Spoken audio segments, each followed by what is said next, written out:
नमस्कार दोस्तों, आइए जानते हैं बिहार की सभी छोटी बड़ी खबरें सिर्फ 10 मिनट में। पर उससे पहले आप यह वीडियो कहां से देख रहे हैं कमेंट में जरूर बताएं और वीडियो को लाइक, चैनल को सब्सक्राइब जरूर कर लें। दिवाली से पहले जीविका दीदियों को 50,000 रुपए की दूसरी किस्त मिलने वाली है। वहीं कुछ महिलाओं का शिकायत है कि उन्हें अब तक पहला किस्त 10,000 रुपए ही नहीं मिले हैं। ऐसे में उन्हें अब 50,000 का किस्त कैसे मिलेगा? यह समस्या केवल उन्हीं महिलाओं को हुआ है जिनके खाते में ई-केवाईसी नहीं किया हुआ है। जल्दी से अपने खाते का ई-केवाईसी करवा लें ताकि दोनों पैसा 10,000 और 50,000 का किस्त आपके खाते में आ जाएगा।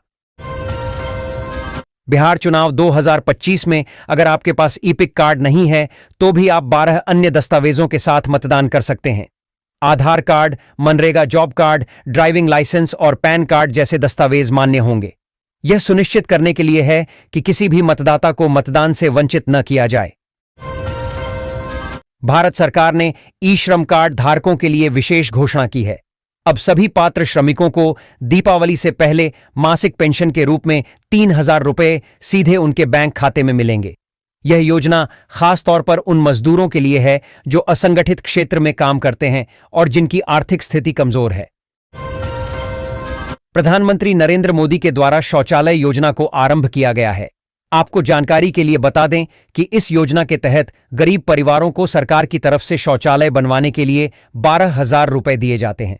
जिनको अभी नया घर मिल रहा है उन्हें साथ में शौचालय का भी पैसा मिल रहा है।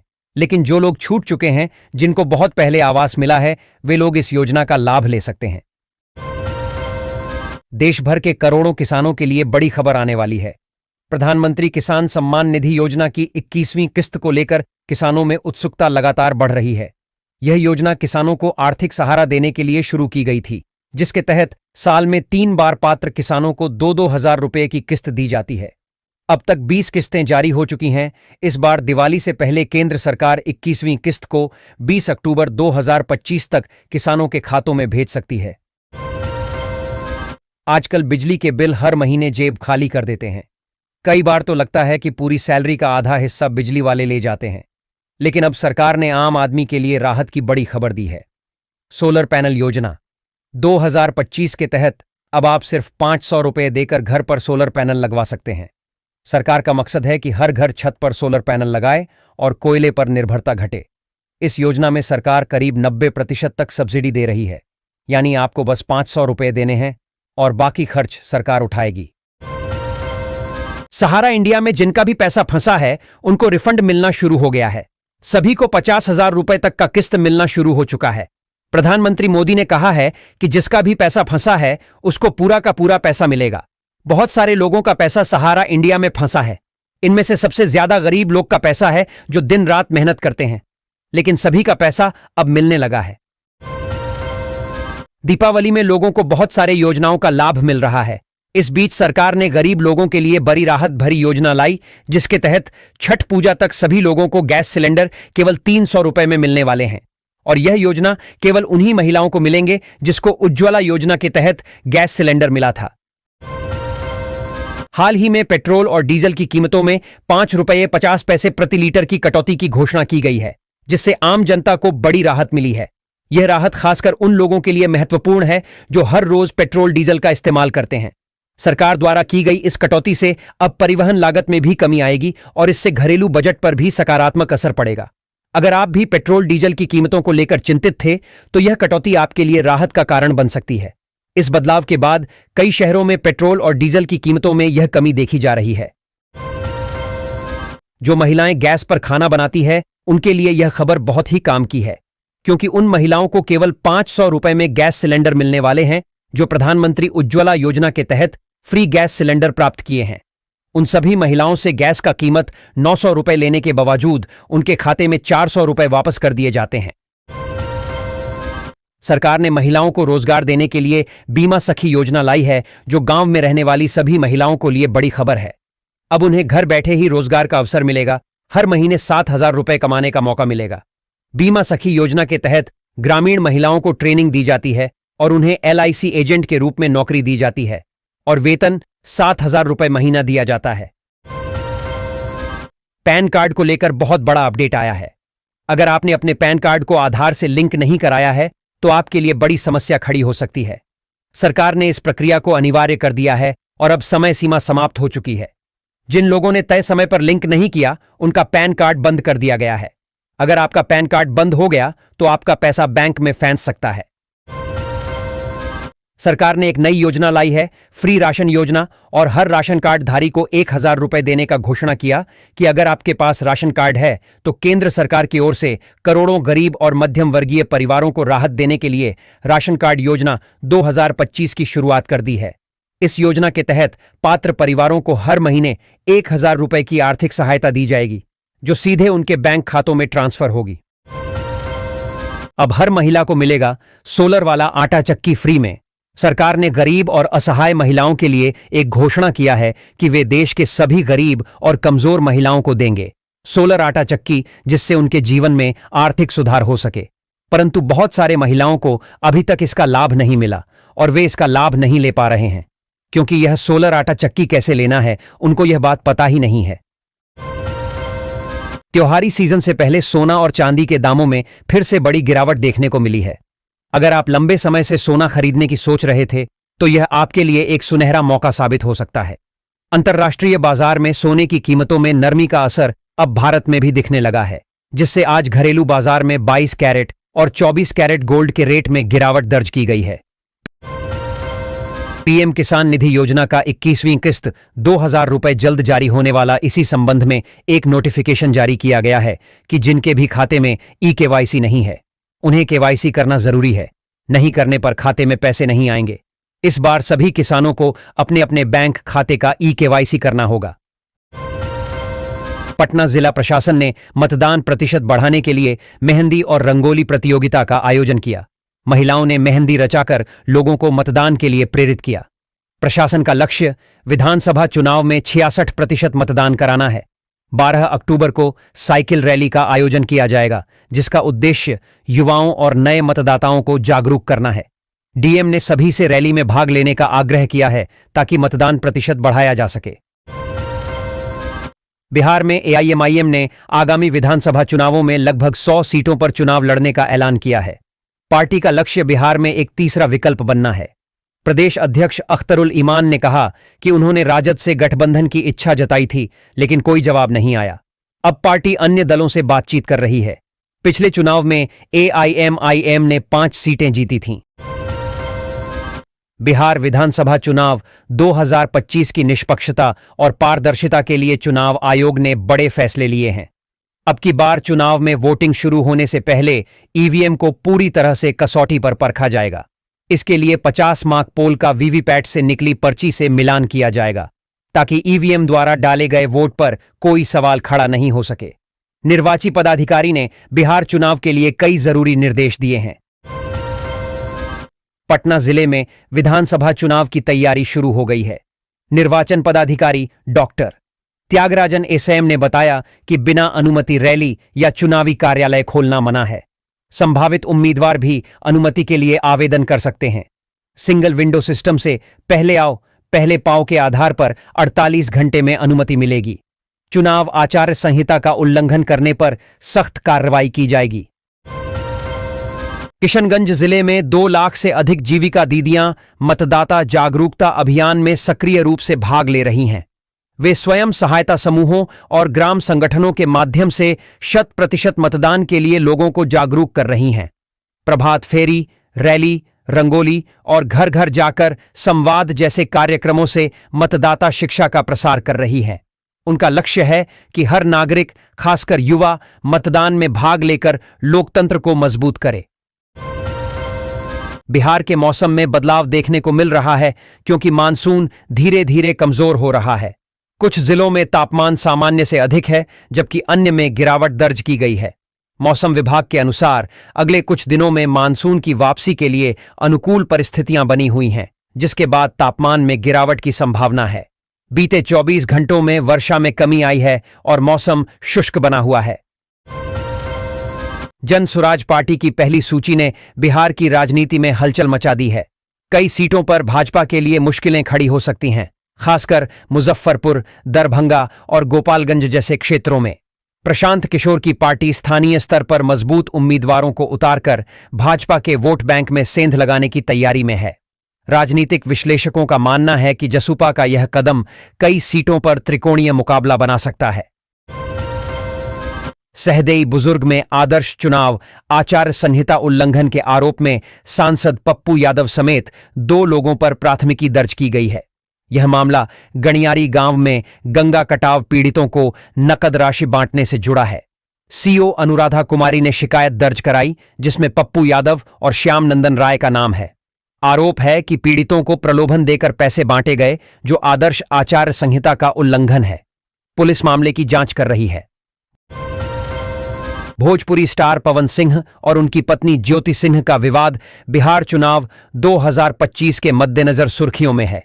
ज्योति सिंह ने प्रशांत किशोर से मिलकर इंसाफ मांगा और चुनाव लड़ने की इच्छा जताई। पवन सिंह, जो बीजेपी में हैं, उनके टिकट पर खतरा मंडरा रहा है। ज्योति ने आरोप लगाया है कि पवन उन्हें पत्नी के रूप में स्वीकार नहीं करते। पवन सिंह को केंद्र सरकार से Y+ श्रेणी की सुरक्षा मिली है। बिहार विधानसभा चुनाव 2025 के मद्देनजर एनडीए में बैठकों का दौर जारी है। सहयोगी दलों के बीच सीटों के बंटवारे को लेकर चर्चा सकारात्मक दिशा में आगे बढ़ रही है। लोजपा, रा के साथ सीटों के तालमेल पर विशेष ध्यान दिया जा रहा है। एनडीए के सभी दल एकजुट होकर सुशासन और विकास के वादे के साथ जनता के बीच जाएंगे। जल्द ही सीटों का बंटवारा अंतिम रूप ले लेगा। वर्ष 2008 में लालू प्रसाद यादव ने रेल कारखाने की नींव रखी थी। 2015 में पीएम मोदी ने भी इसे पूरा करने का वादा किया, लेकिन आज तक यह अधूरा है। 7 साल बीत जाने के बाद भी कारखाना नहीं बन पाया है, जिससे स्थानीय लोगों में निराशा है। उन्हें उम्मीद थी कि इससे रोजगार मिलेगा और क्षेत्र का विकास होगा, पर ऐसा नहीं हुआ। जदयू ने विधानसभा चुनाव के लिए नीतीश कुमार को केंद्र में रखकर नए नारे गढ़े हैं। बोल रहा बिहार अभियान में योजनाओं की जानकारी दी जा रही है। नारों में नीतीश हैं तो विश्वास है और विकास की बयार जैसे नारे शामिल हैं। शिक्षा, विधि व्यवस्था और किसानों के लिए भी नारे बनाए गए हैं। ऑनलाइन अभियान में योजनाओं का प्रचार किया जा रहा है। बिहार विधानसभा चुनाव 2025 के लिए अंतिम मतदाता सूची जारी कर दी गई है। इसके अनुसार 40 से 49 वर्ष के सर्वाधिक मतदाता भागलपुर विधानसभा क्षेत्र में हैं, जो अब की बार चुनाव में राजनीतिक दलों के प्रत्याशियों के भाग्य विधाता बनेंगे। 18 से 39 वर्ष के सबसे अधिक मतदाता पीरपैंती और कहलगांव में हैं। बिहार विधानसभा चुनाव की शुरुआत में पहले दिन केवल 3 प्रत्याशियों ने नामांकन किया। नामांकन प्रक्रिया की धीमी शुरुआत के कई कारण हो सकते हैं, जैसे उम्मीदवारों की रणनीति और शुभ मुहूर्त का इंतजार। राजनीतिक दलों और उम्मीदवारों की आगे की रणनीति पर सबकी निगाहें टिकी हुई हैं और आने वाले दिनों में नामांकन बढ़ने की उम्मीद है। कार्तिक मास में सुख समृद्धि की आराधना का पर्व धनतेरस, दिवाली से हमारी सारी मंगल कामना पूरी होती है। इस बार ग्रह नक्षत्रों के विशिष्ट संयोग में समृद्धिकारक चीजों की खरीदारी से लेकर गणेश, लक्ष्मी व मां काली पूजन तक हर कार्य फलदायी होंगे। 18 को धनतेरस, 20 को दिवाली मनाई जाएगी। माता लक्ष्मी, भगवान श्री गणेश जी और मां सरस्वती की मूर्तियां एक साथ रखकर पूजन की परंपरा है। बिहार विधानसभा चुनाव के पहले चरण के नामांकन के साथ ही सीट शेयरिंग को लेकर खींचतान जारी है। उपेंद्र कुशवाहा के एक ट्वीट ने एनडीए में हलचल मचा दी है, जिसमें उन्होंने इसे छल और धोखा बताया है।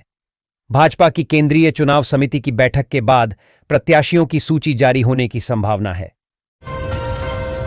भाजपा ने बिहार चुनाव के लिए प्रत्याशियों के चयन को अंतिम रूप देने के लिए दिल्ली में कोर ग्रुप की बैठक की। बैठक में प्रमुख नेताओं ने भाग लिया और प्रत्याशियों की सूची पर विचार किया। टिकट के दावेदार दिल्ली में अपनी दावेदारी मजबूत करने में लगे हैं। इससे पहले एनडीए में सीट बंटवारे को लेकर भी बैठकें हुईं, जिनमें भाजपा और जदयू के नेताओं ने सीटों के बंटवारे और संयुक्त प्रचार पर चर्चा की। जदयू के पूर्व मंत्री लक्ष्मेश्वर राय ने टिकट न मिलने पर राजद का दामन थामा। मुख्यमंत्री नीतीश कुमार के लिए लौकहा सीट महत्वपूर्ण है, जहां जदयू 2020 में हार गया था। एनडीए गठबंधन राजद के वोट बैंक में सेंधमारी करने की सोच रहा है। जदयू चौंकाने वाला उम्मीदवार उतार सकता है। तेली जाति के वोट भी निर्णायक साबित हो सकते हैं। नीतीश कुमार यादव बाहुल्य इलाके में सेंधमारी का प्रयास कर रहे हैं। राजद की महत्वपूर्ण बैठक में लालू यादव को सारे अधिकार दिए गए। तेजस्वी यादव के नेतृत्व में नई सरकार बनाने का फैसला हुआ। पार्टी नेताओं ने लालू यादव के प्रति निष्ठा जताई और तेजस्वी के नेतृत्व पर भरोसा जताया। लालू यादव का निर्णय सर्वमान्य होगा, यह भी तय हुआ। राजद को उम्मीद है कि तेजस्वी के नेतृत्व में बिहार में जल्द ही नई सरकार बनेगी। सारण जिले में जनसुराज के नेता उज्जवल कुमार को पुलिस ने फर्जी मामला दर्ज कराने के आरोप में गिरफ्तार किया है। उन पर आरोप है कि उन्होंने अपने राजनीतिक प्रतिद्वंद्वी को फंसाने के लिए झूठे सबूत पेश किए थे। पुलिस ने उन्हें न्यायिक हिरासत में भेज दिया है और अन्य आरोपियों की तलाश जारी है। इस घटना से राजनीतिक हलकों में हलचल है। बिहार विधानसभा चुनाव में घोड़ा, ऊंट और हाथी सहित खाने पीने और अन्य वस्तुओं की दरें तय की गई है। जिला निर्वाचन पदाधिकारी की अध्यक्षता में गठित समिति ने इन दरों को मंजूरी दी है। राजनीतिक दल और उम्मीदवार इन्हीं दरों के अनुसार खर्च कर सकेंगे, जिस पर निर्वाचन आयोग के पर्यवेक्षकों की नजर रहेगी। घोड़े का किराया 700 रुपये, ऊंट का 1800 रुपये और हाथी का 2200 रुपये प्रतिदिन निर्धारित किया गया है। डुमरांव में गोकुल ग्राम परियोजना 2017 से अधर में है, जिससे किसानों की उम्मीदें टूट गई हैं। केंद्र सरकार ने देशी गायों के संरक्षण और दूध उत्पादन बढ़ाने के लिए यह योजना शुरू की थी, लेकिन धन की कमी के कारण काम रुक गया। स्थानीय लोगों का कहना है कि गोवंश संरक्षण केवल चुनावी मुद्दा बनकर रह गया है और परियोजना प्रशासनिक उदासीनता का शिकार है। बेगूसराय में गिरिराज सिंह ने राहुल गांधी पर विदेश से वीडियो कॉल द्वारा बिहार चुनाव के उम्मीदवार चुनने पर तंज कसा। उन्होंने राहुल को नेपो बॉय कहा और भारत को नीचा दिखाने का आरोप लगाया। तेजस्वी यादव के नौकरी वादे को हास्यास्पद बताया। ममता बनर्जी पर रोहिंग्या मुसलमानों को सुरक्षित महसूस कराने का आरोप लगाया और अयोध्या विस्फोट पर दुख जताया। बिहार में चुनावी सरगर्मी के बीच चर्चा है कि तेजस्वी यादव राघोपुर के साथ कर्पूरी ठाकुर की कर्मभूमि फुलपरास से भी चुनाव लड़ सकते हैं। फुलपरास में माय समीकरण के साथ अति पिछड़ा वर्ग में सेंध लगाने की कोशिश होगी, जिसमें प्रदेश अध्यक्ष मंगनीलाल मंडल की भूमिका अहम होगी। यदि तेजस्वी फुलपरास से लड़ते हैं तो दरभंगा और सुपौल तक की सीटों पर प्रभाव पड़ेगा। औरंगाबाद में एनडीए महागठबंधन के गढ़ में सेंध लगाने की कोशिश कर रहा है। उनकी रणनीति का मुख्य आधार एकजुटता है। एनडीए नेताओं का मानना है कि महागठबंधन में आंतरिक कलह है, जिसका फायदा वे उठा सकते हैं। महागठबंधन के लिए चुनौती अपनी एकजुटता बनाए रखना है, क्योंकि यही उनकी ताकत है। अंततः चुनाव में जीत की कुंजी एकजुटता में ही निहित है। जनसुराज पार्टी ने वाल्मीकि नगर विधानसभा क्षेत्र से थारू समाज के दृग नारायण प्रसाद को उम्मीदवार बनाया है। थारू समाज की राजनीतिक भागीदारी बढ़ाने के लिए यह कदम महत्वपूर्ण है, क्योंकि पहले भी कई थारू नेता चुनाव लड़ चुके हैं, पर सफलता नहीं मिली। पश्चिम चंपारण में थारू समाज का अहम योगदान है। हाल ही में शैलेंद्र गढ़वाल को अनुसूचित जनजाति आयोग का अध्यक्ष बनाया गया है, जिसे एनडीए की चुनावी तैयारी के रूप में देखा जा रहा है। कांग्रेस नेता अखिलेश प्रसाद सिंह ने बिहार में माफियाओं के आतंक का आरोप लगाया है। उन्होंने कहा कि भाजपा जदयू के शासन में बिहार को लूटा गया। कांग्रेस ने 12 माफियाओं को चिह्नित किया है और सरकार आने पर माफिया मुक्त बिहार का वादा किया है। उन्होंने माइक्रो फाइनेंस और भूमाफिया जैसे मुद्दों पर भी बात की और कठोर कार्रवाई की बात कही। बिहार की चकाई विधानसभा सीट पर लगभग 16,000 वोट मिलने पर विधायक बनना तय माना जाता है। 68 साल बाद यहां समीकरण बदल गए हैं। 2020 में निर्दलीय उम्मीदवार सुमित कुमार सिंह ने राजद उम्मीदवार को हराया।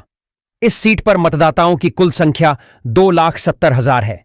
1952 में अस्तित्व में आई इस सीट पर कांग्रेस ने 7 बार जीत दर्ज की है। दानापुर विधानसभा क्षेत्र में विकास एक अहम मुद्दा है। मतदाता शिक्षा, स्वास्थ्य और रोजगार जैसे मुद्दों पर राजनीतिक दलों के वादों और कार्यों को तौलते हैं। सभी दल विकास के दावे करते हैं, पर मतदाताओं को यह देखना होता है कि कौन सही मायने में विकास कर सकता है। मतदाताओं का सोच समझकर लिया गया फैसला ही क्षेत्र का भविष्य तय करता है। गया और सरमाटांड स्टेशन के बीच वंदे भारत एक्सप्रेस का 160 किलोमीटर प्रति घंटा की रफ्तार से सफल ट्रायल किया गया। इस ट्रायल से दिल्ली हावड़ा रूट पर ट्रेनों की गति बढ़ाने की योजना को बल मिला है। इटली की तकनीकी टीम ने भी इस परीक्षण में भाग लिया और संतुष्टि जताई। अधिकारियों के सहयोग से यह परीक्षण सफल रहा, जिससे यात्रियों को जल्द ही तेज और सुरक्षित यात्रा का अनुभव मिलेगा। भविष्य में गति 200 किलोमीटर प्रति घंटा तक पहुंचने की संभावना है। पटना पुलिस ने जखीरा अभियान के तहत मनेर और बिहटा में बड़ी कार्रवाई करते हुए 5 अपराधियों को गिरफ्तार किया है। इनके पास से 8 हथियार और 92 गोलियां बरामद की गई हैं। मनेर में अवैध बालू खनन और रंगदारी की सूचना पर पुलिस ने छापेमारी की, जबकि बिहटा में हथियारों के जखीरे का भंडाफोड़ किया गया। पुलिस यह पता लगाने में जुटी है कि ये हथियार कहां से आए थे। जनसुराज पार्टी की पहली सूची ने बिहार की राजनीति में हलचल मचा दी है। कई सीटों पर भाजपा के लिए मुश्किलें खड़ी हो सकती हैं, खासकर मुजफ्फरपुर, दरभंगा और गोपालगंज जैसे क्षेत्रों में। प्रशांत किशोर की पार्टी स्थानीय स्तर पर मजबूत उम्मीदवारों को उतारकर भाजपा के वोट बैंक में सेंध लगाने की तैयारी में है। राजनीतिक विश्लेषकों का मानना है कि जसुपा का यह कदम कई सीटों पर त्रिकोणीय मुकाबला बना सकता है। बिहार में 2 विधायकों ने विधानसभा से इस्तीफा दे दिया है, जिससे राज्य की राजनीति में हलचल मच गई है। दोनों विधायक, जिन्होंने 2020 में राजद के टिकट पर चुनाव जीता था, अब भाजपा के टिकट पर चुनाव लड़ने की तैयारी में हैं। इस घटनाक्रम से राजद को झटका लगा है और बिहार में राजनीतिक अटकलें तेज हो गई हैं। राजनीतिक विश्लेषक इसे 2025 के विधानसभा चुनाव से जोड़कर देख रहे हैं। बिहार चुनाव 2025 में प्रशांत किशोर ने बड़ा बयान देते हुए कहा कि अगर तेजस्वी यादव को 2 सीटों से उतरना पड़ेगा, जैसा राहुल गांधी को वायनाड जाना पड़ा था। अपने हालिया बयान में उन्होंने राघोपुर से चुनाव लड़ने का भी संकेत दिया है। राजद अध्यक्ष लालू प्रसाद महागठबंधन में सीटों के बंटवारे को लेकर फंसी गांठ को सुलझाएंगे। संसदीय बोर्ड ने उन्हें उम्मीदवारों के नाम तय करने और सहयोगियों से बात करने का अधिकार दिया है। कांग्रेस और राजद के बीच कुछ सीटों पर विवाद है, जबकि वाम दलों के साथ भी सहमति नहीं बन पाई है। राजद खुद कम से कम 135 सीटों पर चुनाव लड़ना चाहता है। मधुबनी में बारिश के बाद मौसम साफ होने पर हिमालय की पर्वत श्रृंखला दिखाई दी, जो कोरोना काल के बाद पहली बार हुआ। बिस्फी प्रखंड की रथोस पंचायत से ली गई तस्वीर सोशल मीडिया पर वायरल हो रही है। पंचायत के मुखिया रिंकू ने बताया कि उन्होंने ऐसा दृश्य 5 साल बाद देखा है। महागठबंधन में सीट बंटवारे के बीच कांग्रेस अपने भावी उम्मीदवारों के नाम तय करने में जुट गई है। दिल्ली में स्क्रीनिंग कमेटी की बैठक में नामों पर विचार किया गया, जिसमें बिहार के कई नेता शामिल हुए। पार्टी लगभग 36 उम्मीदवारों के नामों को सूचीबद्ध कर चुकी है और महागठबंधन में सीटों के बंटवारे के बाद पहले चरण के उम्मीदवारों की घोषणा जल्द होने की संभावना है। बिहार विधानसभा चुनाव में जीत आसान नहीं है, जहां छोटे दलों की भूमिका महत्वपूर्ण हो जाती है। पिछले चुनाव में चिराग पासवान के अलग होने से जदयू को नुकसान हुआ था। एनडीए और महागठबंधन के बीच वोटों का मामूली अंतर सत्ता का फैसला करता है। कई सीटों पर जीत हार का अंतर बहुत कम रहा, जिससे पता चलता है कि हर वोट कितना कीमती है। कुछ सीटों पर तो परिणाम 500 वोटों से भी कम अंतर से तय हुआ। भारतीय कम्युनिस्ट पार्टी की बैठक में महागठबंधन को जिताने और एनडीए को हराने का संकल्प लिया गया। डी राजा ने कहा कि बिहार में एनडीए को हराना है और महागठबंधन की सरकार बनाना है। महागठबंधन शिक्षा, स्वास्थ्य, बेरोजगारी जैसे मुद्दों पर चुनाव लड़ेगा। भाकपा ने 24 सीटों पर तैयारी की है और इसकी सूची तेजस्वी यादव को सौंपी है। मुजफ्फरपुर के प्राजना कॉलेज ऑफ नर्सिंग पर स्टूडेंट क्रेडिट कार्ड योजना में गड़बड़ी करने के आरोप में प्राथमिकी दर्ज करने का आदेश दिया गया है। कॉलेज पर धोखाधड़ी और सरकारी राशि का दुरुपयोग करने का आरोप है। जांच में कॉलेज दोषी पाया गया, जिसके बाद यह कार्रवाई की गई। कॉलेज को काली सूची में भी डाला जाएगा। पटना में आगामी विधानसभा चुनाव के खर्च पर निगरानी रखने के लिए केंद्रीय निर्वाचन आयोग ने 3 व्यय प्रेक्षकों को नियुक्त किया है। इन प्रेक्षकों ने अपने अपने क्षेत्रों के अधिकारियों के साथ बैठक की और चुनाव आयोग के नियमों का पालन करने का निर्देश दिया। नागरिकों से चुनाव संबंधी शिकायतों और सुझावों के लिए सीधे संपर्क करने का आग्रह किया गया है। राजद चीफ लालू यादव के बड़े बेटे और तेज प्रताप ने कहा कि 13 अक्टूबर को पार्टी के प्रत्याशियों की घोषणा की जाएगी। वहीं गठबंधन के सवाल पर उन्होंने कहा कि तमाम दलों के नेताओं के साथ मुलाकात चल रही है। महागठबंधन में वामपंथी दलों के बीच सीट बंटवारे की तस्वीर साफ होती दिख रही है। माकपा को 4, भाकपा को 8 और भाकपा माले को 19 सीटें मिल सकती हैं। भाकपा माले पर 4 मौजूदा सीटें छोड़ने का दबाव है, जिन पर राजद और कांग्रेस के उम्मीदवार चुनाव लड़ना चाहते हैं। भाकपा और माकपा अतिरिक्त सीटों की मांग कर रहे हैं। भोजपुरी सुपरस्टार पवन सिंह ने चुनाव लड़ने की अटकलों पर विराम लगाते हुए कहा कि उनका न तो पहले चुनाव लड़ने का इरादा था और न ही अब है। उन्होंने अपने प्रशंसकों से अफवाहों पर ध्यान न देने की अपील की और कहा कि वे हमेशा उनके साथ हैं। पवन सिंह ने इस मामले पर अपनी चुप्पी तोड़ी। जनसुराज के प्रशांत किशोर ने अशोक चौधरी, मंगल पांडे और सम्राट चौधरी को खुला चैलेंज दिया है। कहा है कि आगामी चुनाव में अपना विधानसभा क्षेत्र बता दें तो उनका हिसाब कर देंगे। पीके ने कहा कि अगर नहीं बता सकते तो न्यायालय में आएं, वहीं उनसे लड़ेंगे।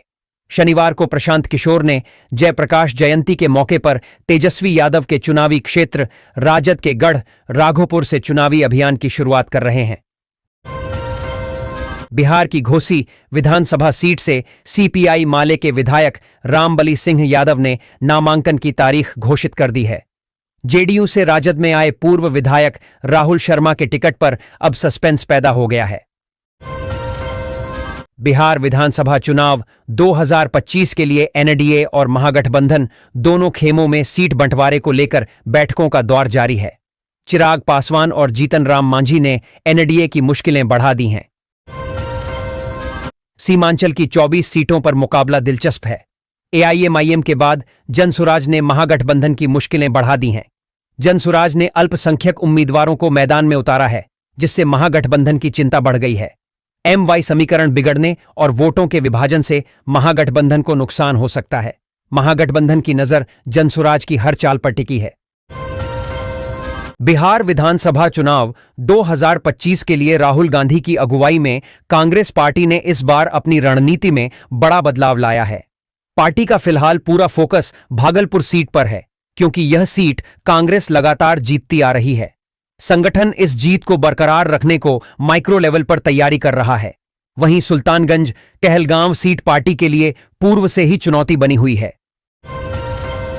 शनिवार 11 अक्टूबर को विश्व प्रवासी पक्षी दिवस मनाया जा रहा है। ऐसे में भागलपुर में गंगा नदी का दियारा क्षेत्र संकटग्रस्त पक्षियों का सुरक्षित आश्रय स्थल बनकर उभरा है। यहां हाल के दिनों में विलुप्त होने के कगार पर पहुंचे छोटा गरुड़, काला सिर वाला बगुला और तितरी बड़ी संख्या में देखे गए हैं। पूरा इलाका प्रवासी पक्षियों के चहचहाने से प्रकृति प्रदत्त शांति और शीतलता का एहसास करा रहा है। बिहार एनडीए में सीटों का बंटवारा लगभग पूरा हो चुका है और इसकी औपचारिक घोषणा जल्द ही होने वाली है। भाजपा अध्यक्ष दिलीप जायसवाल ने बताया कि घटक दलों के बीच सहमति बन गई है। उन्होंने यह भी दावा किया कि महागठबंधन में जल्द ही भगदड़ मचने वाली है, क्योंकि कई नेता भाजपा में शामिल होंगे। मोकामा के बाहुबली और पूर्व सांसद सूरजभान सिंह का राजद में शामिल होना टल गया है। शनिवार को शामिल होना था, लेकिन अब कहा जा रहा है कि तेजस्वी रविवार को मेंबर बना सकते हैं। सूरजभान के परिवार में पत्नी और भाई कुल 3 पूर्व सांसद हैं। पूर्व सांसद अरुण सिंह विधिवत जदयू में शामिल हो गए हैं। बिहार विधानसभा चुनाव के पहले चरण की नामांकन की प्रक्रिया के बीच एनडीए और महागठबंधन में सीट शेयरिंग के ऐलान का इंतजार है। लालू यादव और राहुल गांधी की फोन पर बात हुई है। सीटों का मसला सुलझाने तेजस्वी दिल्ली जा सकते हैं। शिवहर में विधानसभा चुनाव के मद्देनजर जिला प्रशासन की टीम ने 67 लाख से अधिक रुपए जब्त किए हैं। यह जब्ती 6 अलग अलग स्थानों पर की गई। टीम ने कुछ वाहन भी जब्त किए हैं और मामले की जांच के लिए आयकर विभाग को सूचना दी गई है। अधिकारियों ने लोगों से 50,000 से अधिक नकद ले जाने पर दस्तावेज रखने की अपील की है। बिहार के हरनौत में जदयू के अंदर बगावत तेज हो गई है। कार्यकर्ताओं ने हरिनारायण सिंह या उनके पुत्र को टिकट देने पर विरोध की चेतावनी दी है। वे नीतीश कुमार के पुत्र निशांत कुमार या संजय कांत सिन्हा को टिकट देने की मांग कर रहे हैं। इस असंतोष से नीतीश कुमार के पैतृक क्षेत्र में राजनीतिक उथल पुथल की आशंका है और पार्टी की रणनीति प्रभावित हो सकती है। पटना के वीरचंद पटेल पथ पर स्थित राजनीतिक दलों के कार्यालयों में बिहार विधानसभा चुनाव 2025 की तैयारी को लेकर सरगर्मी है। सड़क के दोनों किनारों पर वाहनों की लंबी कतारें लगी हुई हैं, जिससे चुनावी माहौल का अंदाजा लगाया जा सकता है। लोजपा रामविलास में बिहार चुनाव में लड़ने वाली सीटों पर उम्मीदवार लगभग फाइनल हो गए हैं। एनडीए में सीट बंटवारे का ऐलान होने के बाद चिराग पासवान कैंडिडेट लिस्ट जारी कर देंगे। आलमनगर विधानसभा क्षेत्र में चुनावी अधिसूचना जारी होने के साथ ही राजनीतिक सरगर्मी तेज हो गई है। इस बार मुद्दों के बजाय गठबंधनों की राजनीति चर्चा में है। लोगों को स्थानीय मुद्दों की कमी महसूस हो रही है और महागठबंधन में सीट बंटवारे को लेकर असमंजस है। जन सुराज और लोजपा रा भी सक्रिय हैं, जिससे चुनावी माहौल और भी दिलचस्प हो गया है। गोपालगंज जिले में आस्था की प्रतीक 6 नदियां बदहाल हैं, जिनके उद्धार का इंतजार है। छाड़ी नदी के सौंदर्यीकरण की योजनाएं फाइलों में दबी है, जबकि अन्य नदियां अतिक्रमण और गाद से ग्रस्त हैं। नदियों में कचरा डाला जा रहा है, जिससे उनकी स्थिति और खराब हो रही है। सोना नदी सूख रही है और घोघारी, धमई और स्याही नदियां अस्तित्व की जंग लड़ रही हैं।